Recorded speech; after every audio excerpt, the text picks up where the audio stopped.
Hey guys, how's it going? It's Baggins here. Now, first and foremost, before we get into this video, thank you so much guys for 1,000 subscribers. I appreciate you guys all so much. Thank you for the comments, thank you for the likes, you know, the repeat views on every video. It's the support has been amazing. I just want to take a quick 30 seconds to acknowledge you guys and say I am very grateful. And yeah, let's look forward to many more videos in the future, guys. With all that said, the gameplay that we're going to watch now to give you guys an example of what it will look like is my own gameplay. So we're going to talk about like where I went wrong, where I went right, what I'm doing at particular moments in the game, and why they're happening. And then, you know, in future videos next week we'll do another one like these, hopefully with a clip from one of you guys in the audience. So I'm probably going to randomly select, you know, obviously quality will factor in a little bit. Like if it looks like you've recorded the game on a potato, then it will be, you know, a bit more difficult to choose that one. But yeah, I'm excited for this. Let's get to it, guys. Okay, so let's play the video. So first and foremost, I'm just showing you guys my settings. If you guys can include these, it would be handy. But if you can't, then no worries. We do play on 30 master volume. We've cranked the FOV all the way up to 100. Sensitivity, we run 60 on horizontal, 40 on vertical. Of course, we're playing in Europe rather than North America. I pretty much always take co-op off unless I'm playing with someone in Twitch chat. The perks we're running, Dig Deep, Recovery, and Man Tracker. Now, Man Tracker, like, it's good in theory because it enables the playstyle that I want to do where we can really aggressively get a kill early on by finding someone.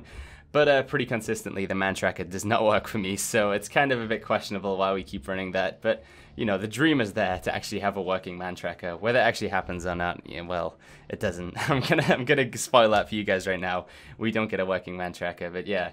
We're also running Katana as our airdrop. Like I said, if you guys can include like all of this in the video, then that would be great for me. If you can't, no worries. We'll probably be able to, you know, take a guess from watching the gameplay anyway as to what perks and airdrop and settings you're running. From those settings, the most important things I could say is if you can play on 100 FOV, you know, being able to see more around you generally isn't a bad thing. Like getting more of the screen, you know, something that you might not see off to the side if you only have 90 FOV versus 100, that can be a big difference. So, alright, we're loading in here.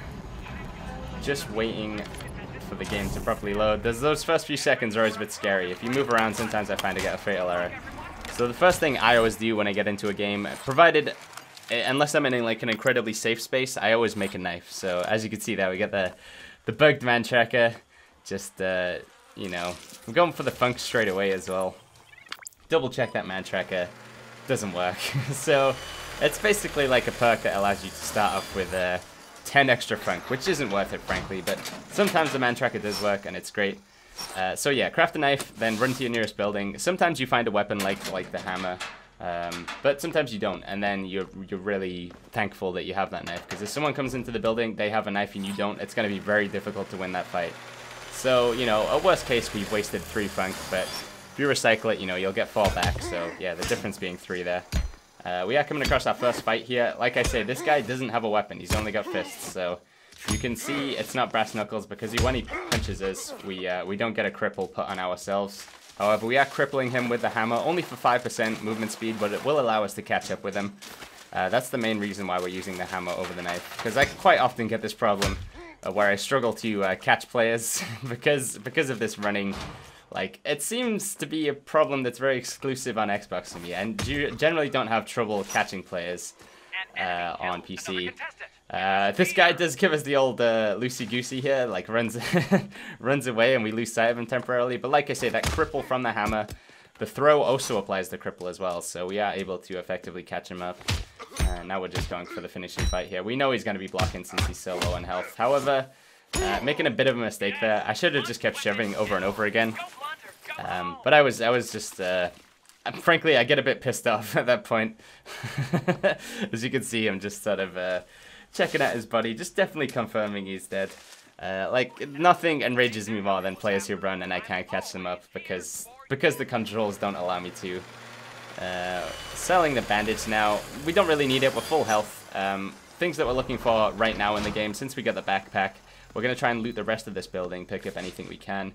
We find a silent but deadly and a camp hatchet. Gonna swap the camp hatchet for the hammer, as I find it's just generally a better weapon. It's got a 10% exposed versus a 5% cripple, as you can see. So camp hatchet just generally a better weapon. Just so you guys know, this gameplay is pre-recorded, so I'm not playing this live right now. I am watching myself, so sometimes we might take a moment to pause. Important little note here, guys. You saw I switched between the weapons there. So axes chop up wood faster, and hammers, bludgeons, they punch up the ground faster. So it only takes 2 swings on wood to make a stick, and only 2 swings with bludgeon on the ground to make rocks. So, you know, you're saving yourself like 2 swings there, which isn't a lot, but sometimes it can make a difference. If you really need those sticks in a rush, or you really need those rocks in a rush, switch to the right weapon. And yeah, like just save yourself a swing on both of them. There's not really much point to carrying around 2 weapons, nor is the silent but deadly really going to do anything for us, so we're just going to convert it into funk here.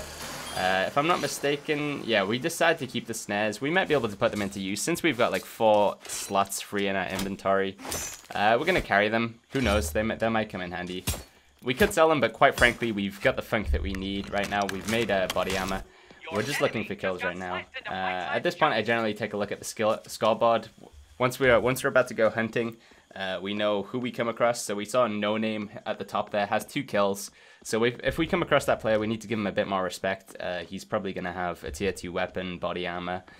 You know, since he's gotten those 2 kills, he's going to have funk off of his opponents as well as their weapons. So we're just keeping an eye on the scoreboard at all times, paying attention to the names, so we know if we come across someone, you know, how fearful we need to be of what equipment they have on them. So of course the mid-game shake and bake popping 5 minutes into the game, well 4.5 really. So we're gonna make our way into the labs here. I think I choose to go into the main building here. I know that I can see the door is open on that side building there. It's only a very small building as well, so that's most likely been looted out. Because we decided to make this extra run, we're gonna take a little bit more damage. But it does pay off, as you can see, because this building hasn't been fully looted. We've got some lockers that haven't been opened here yet, so we find a nice amount of loot in here. So the decision there to run to the older building, even though we took 4 damage, we're going to make quite a lot of funk, because we can, you know, sort of just spend this time picking up the items, chucking them next to the recycling station. I'm just sweeping out the rest of the building right now to, you know, make sure there's nothing else that I missed. And we're just nice in time for the end of Shake and Bake, so we can start recycling now. At this point, I decided to chuck the caltrops on the ground as we hear an opponent come in, and it is No Name, so we know this player, to give him a bit of respect, make sure that we kite him into the caltrops as much as we can. That's one of the biggest tips I can give you guys. Make caltrops before you get into fights. For 6 funk, they're such an incredibly powerful weapon. They control like an area for you, so I have this safe spot over here by the recycling station. So we choose to shoot him with the alarm gun there. Not really sure what I was thinking, but he tried to pick it up himself. And as a result, we were able to get a free swing on him. So, you know, you could argue that the mind games there, we were able to make him pick up that that alarm gun, sorry. And that got us the free swing. With the Tonfa, that can be a big difference, because if he decides to run, we've got a 10% cripple on the Tonfa.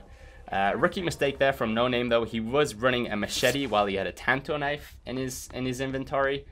For those of you guys who have watched my best weapons video, I'll link to that down below, you'll know that the tanto knife is generally rated quite a lot higher than machete, because the bleed on the tanto is nearly double that of the machete, whereas the machete only does 1 point extra damage on its max damage. So yeah, double versus 1 extra point of damage, it's generally the tanto knife is pretty much always better. So we do get the kill on him, thanks to some mind games with the alarm gun that weren't really intentional. At this point, I'm deciding to put the snares down on the ground. If we can trap someone in them near the gas, then we can get some value out of them. It gives us another safe spot that we can run to in case we need to back up out of a fight. And yeah, it seems like it was worth it. We do have another opponent coming here, so I'm using that ground now effectively to control the area. We see he's making an aggressive play with the machete, so we're just going to block quite a bit here, go for the shove. And we should finish him off pretty quick here. There we go. So, for the next, I don't know, I think 3 or 4 minutes, we're just going to spend time selling stuff here. We did, like you can see, we got a nice little collection of loot here. I'm choosing to keep the Tanto knife of all the other weapons, so we're just going to sell the rest. There's not really much point to having multiple weapons in your inventory, unless you're running something like Golden Arm, where having multiple spears is a requirement. So we're just going to convert them all into Funk. Once late game rolls around, if you do have 200 Funk, like you can see I've got 221 right now, we're keeping an eye on that timer. Since I'm running a late game airdrop, that also means that when that airdrop becomes available, i.e. when that timer goes down, the red hollow spawners, which are the ones that cost 200, you'll see them in buildings. We'll see it in a little bit. Probably going to speed through this part of the video. Those become available as well, but you do need 200 Funk for them, but they can give you an impact grenade, the best body armor in the game, a tier 4 weapon, or a gun. So all of those items pretty excellent. Generally worth the 200 Funk if you've got it spare. So we're just maximizing the Funk game right now and selling everything. Yeah, we did get a remote explosive off one of these guys. We're gonna go ahead and pop that down by the snares there. The theory is that if someone gets caught in those snares, we can then blow them up. And that will also set off the gas as well. If you explode something next to the gas canisters, that will trigger the gas to instantly release as well. So the dream is that we get someone to run into the snares, and then we can blow them up and also catch them in the gas at the same time, which is going to be a lot of damage. We can hear movement coming in now, so we're quickly popping these punji sticks down. Maybe we can get them to walk over some of them. This area is pretty trapped now. We've got caltrops by the recycling station, we've got snares by the gas, a remote explosive by the gas, and punji sticks all over the place. However, drop your bridges has just died. It's always a good idea if you're nearby this event, guys, to run over to the bridge.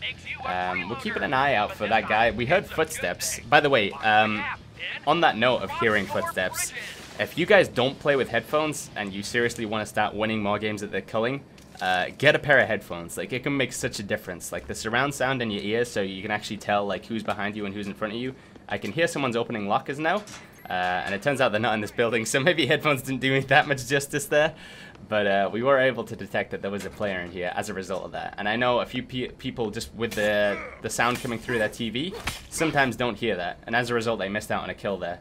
Or, well, a potential fight anyway. Maybe it's not always a kill, but there's been so many players where I've been able to sneak up on them purely because I suspect they have the sound coming through their monitor and they can't hear me coming behind them. There's been instances where I've been trying to chuck like a weapon at someone and it lands right behind them because I missed, and they still don't turn around because they didn't hear it.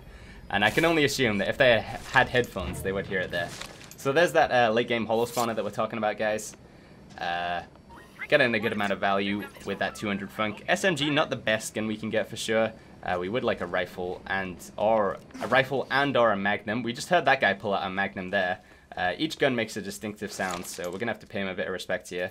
We did get him to stand in the punji sticks. Looks like he's going to set off the gas now though, so we're just gonna blow it up ourselves. We know that because he stood on the punji sticks, he's crippled. He's also gonna vomit soon as well. Listen up for that.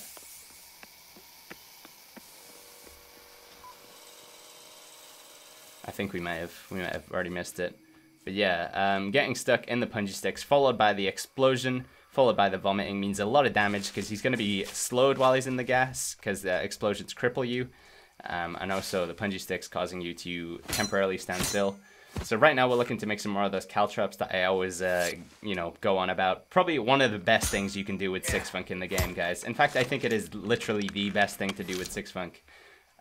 Can help you control an area, stop someone from running away from you, help you escape. Like, they're just all around good. If you got room for them in inventory, make them.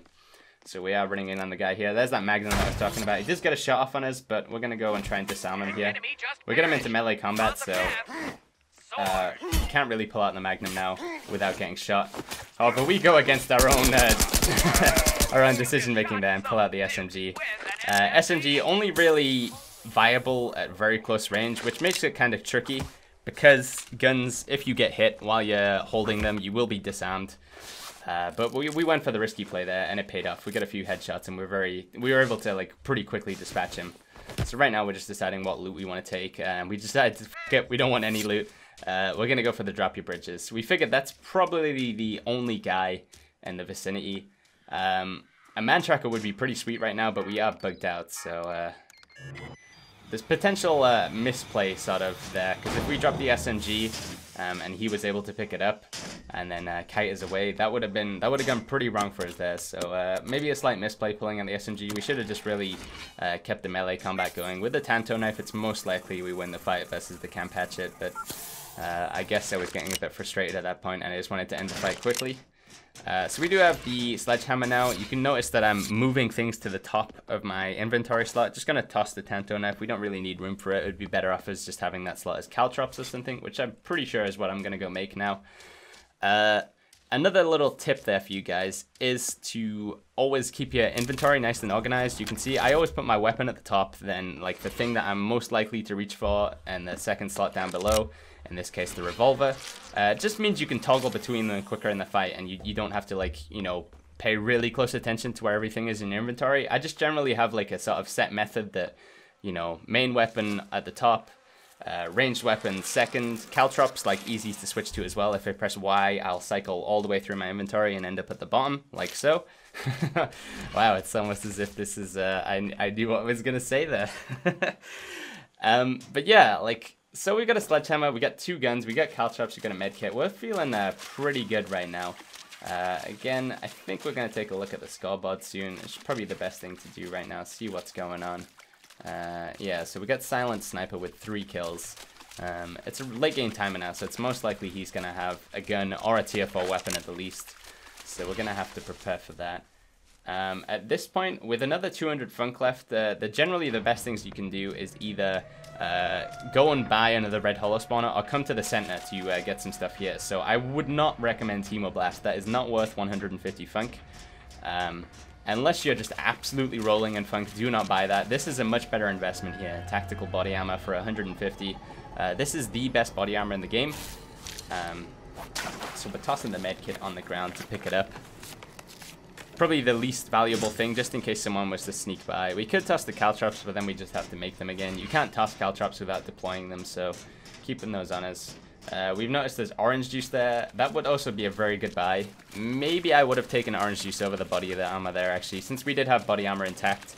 So again, another little bit of a misplay there. Body armor probably would have been more useful, especially in these late game fights where, like, max damage is insane. You want the fight to, you know, fights generally go very fast towards the end of the game here, so orange juice can, you know, speed up the fight even more for you, and yes, quite often help you not die. The tactical body armor is more for like a slower paced fight because it has a lot of hit points on it and it's got a damage reduction, but it doesn't have that immediate impact like orange juice does. So a bit of a misplay there. We could have taken a full ring around the culmination and looked for the orange juice, but our impatience got the best of us again, and we just went straight for the tactical body armor. Right now I'm just putting snares down in the water. If you are gonna run traps, and like if you've got time, like no one's in the middle and you don't have a working man tracker like I do, so you can't go hunt them down, it's often a good call just to set up a lot of traps in the middle, because generally the last player, when you know there's only like a couple people left alive, they're gonna run into the middle to wait for the last player to come in, because the middle of course is where it all comes down to in the end. The gas eventually forces you into there. So if you got the time, just start setting up traps in there. Right now we're making snares. To do that, you take the caltrops and then make one more, combine them with one more rock. So they're not too expensive. I think we're looking at about 12 funk to make them. So we've got 3 sets of snares down, which is, there's 4 snares per every 12 funk. So we've invested a little bit of funk here, somewhat close to, what's 3 times 12? That's 36 funk. But we've got snares pretty much all over the center of the culmination now. I would recommend putting them in the water. It makes them a bit harder to see. They do stick out like a sore thumb sometimes if you just put them straight up on the metalwork there. And also, like, double bonus tips, if you can put them in the plants as well, like we are now, that obscures them even more, making it even harder for players to detect and more likely that they will end up in them. So the theory is here that if we can get someone trapped in the snares, we can get a few shots off on with the gun for free, because they'll be standing completely still. Then we can move in with the sledgehammer, cripple them, and then finish them off with the rest of the shots from the gun. Sledgehammer, whilst we do have our airdrop ready, the decision to not call it in was because we don't really need it. Our airdrop is a katana, and generally the katana is one of the best weapons you can have. However, in this instance, because we have a gun, that 30% cripple that the sledgehammer applies, no, sorry, 20% cripple, It means we can hit them with the sledgehammer, then back off. They can't keep up with us because they're slower than us. They're 20% slower, so we can then kite them at range. So that's why we chose to keep the sledgehammer and not call in the katana, because the sledgehammer does have quite a bit of synergy with guns, in that I say it enables you to run away and get some shots off. Alright, we can hear this last player coming in. We're pretty afraid of what he got. We heard that he killed someone with a sword, so it's most likely a katana. So we do want to get these snares to, you know, be effective. If he comes in with the melee, then it's going to hurt. So we got trapped in the snares. Now we can get some free shots off on him. 4 shots there. 5 shots? No, 4 shots. And then finish him off with the old sledgehammer hit for the win. So yeah, all in all, what I can say about my gameplay is we need to get better at not losing players at the start. Letting those players run away can be a bit tricky, especially when they're crippled. It's always worth paying close attention to that. Maybe running man tracker is a bit of a bad mistake there because it bugs out so often. And I just need to be a bit more patient when it comes to investing my funk. But all in all, you know, I think my gameplay was okay.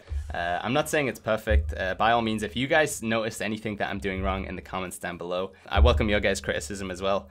But yeah, if you guys would like your gameplay clip, I'll be happy to give you a little shout out, you know, mention your gamer tag if you like, or if you want to remain anonymous, then that's fine as well.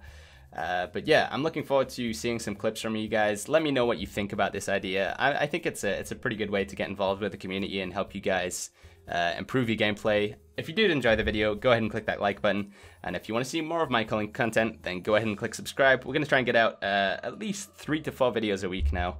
So yeah, I'll catch you guys in the next video. Bye.